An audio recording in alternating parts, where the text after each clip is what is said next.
emotional intelligence?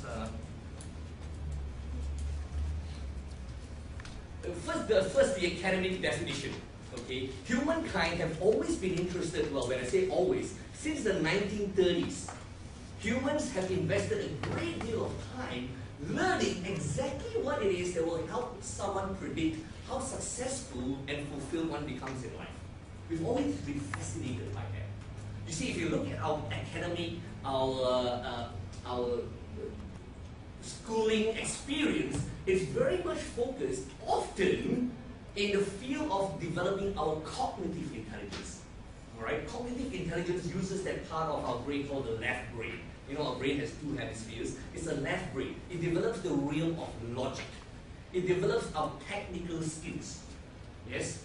So our schooling system has a significant emphasis on developing that part of our capability, our knowledge. And especially over the last 10 years, that emphasis has grown even more significantly. Would you agree?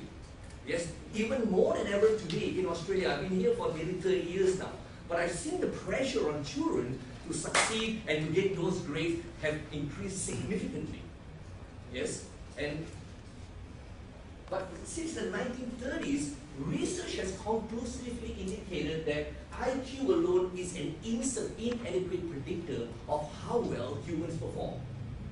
And in 1990, the word emotional intelligence was first coined by a couple of professors from Harvard University in the US. And Salome Mayer said, here's what emotional intelligence is. It's a form of social intelligence.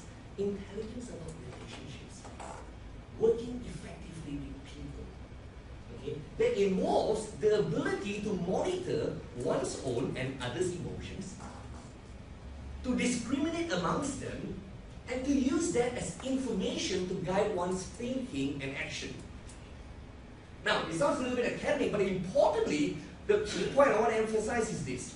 It is saying to us that the most important bit of information you need to have, that you want to master, that will determine how effective you are in life, is how you feel.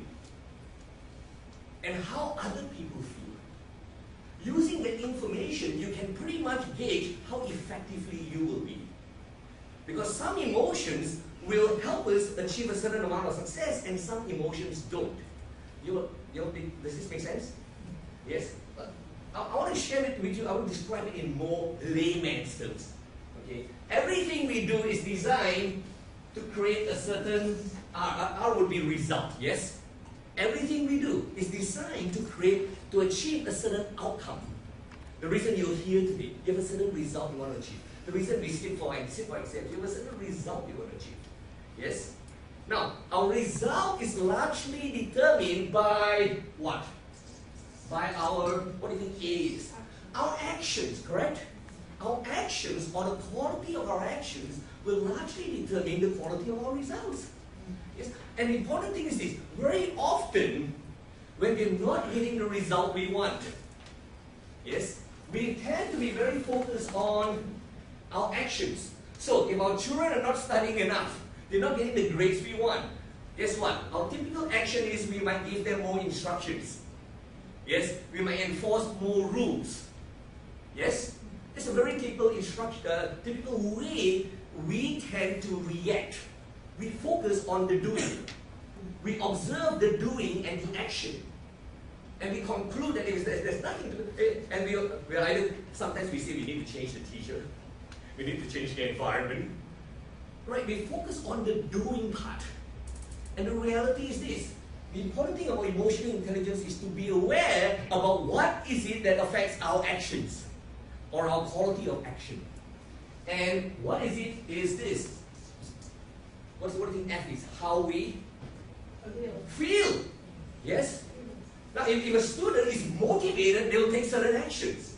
If they're not, giving them more instructions, I'm going to make them more motivated. Does it make sense?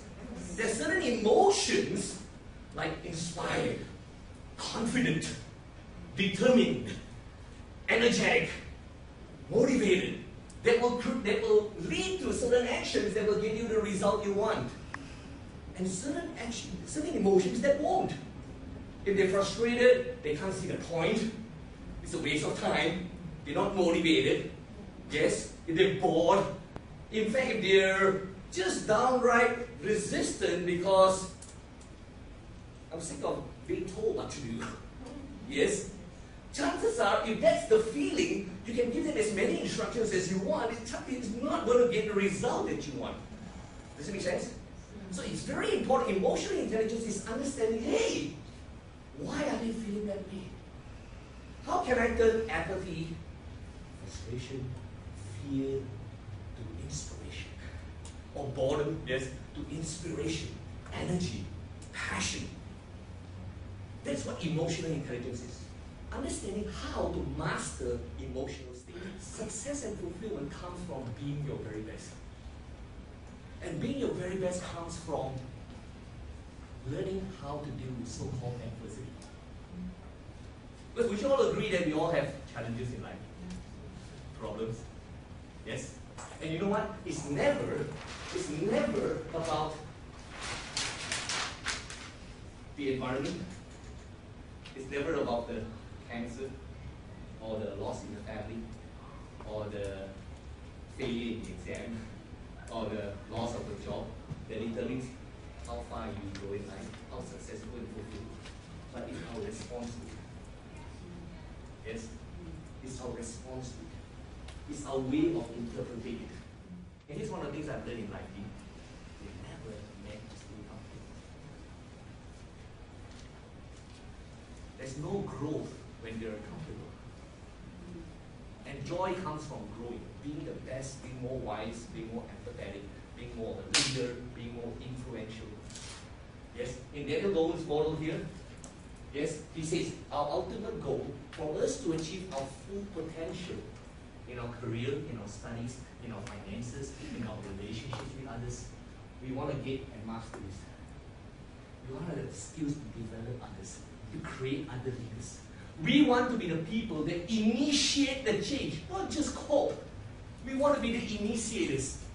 Like the Al Gores of the world who come out here and say, hey, you know what? There are many people who understood about the global warming problem. They had all the data, all the statistics. They showed that logically we need to do something. But it takes a person with the charisma, with the resilience, with the passion, with the drive to change the consciousness of the world where today hardly a day goes by when people are not talking about global warming. True?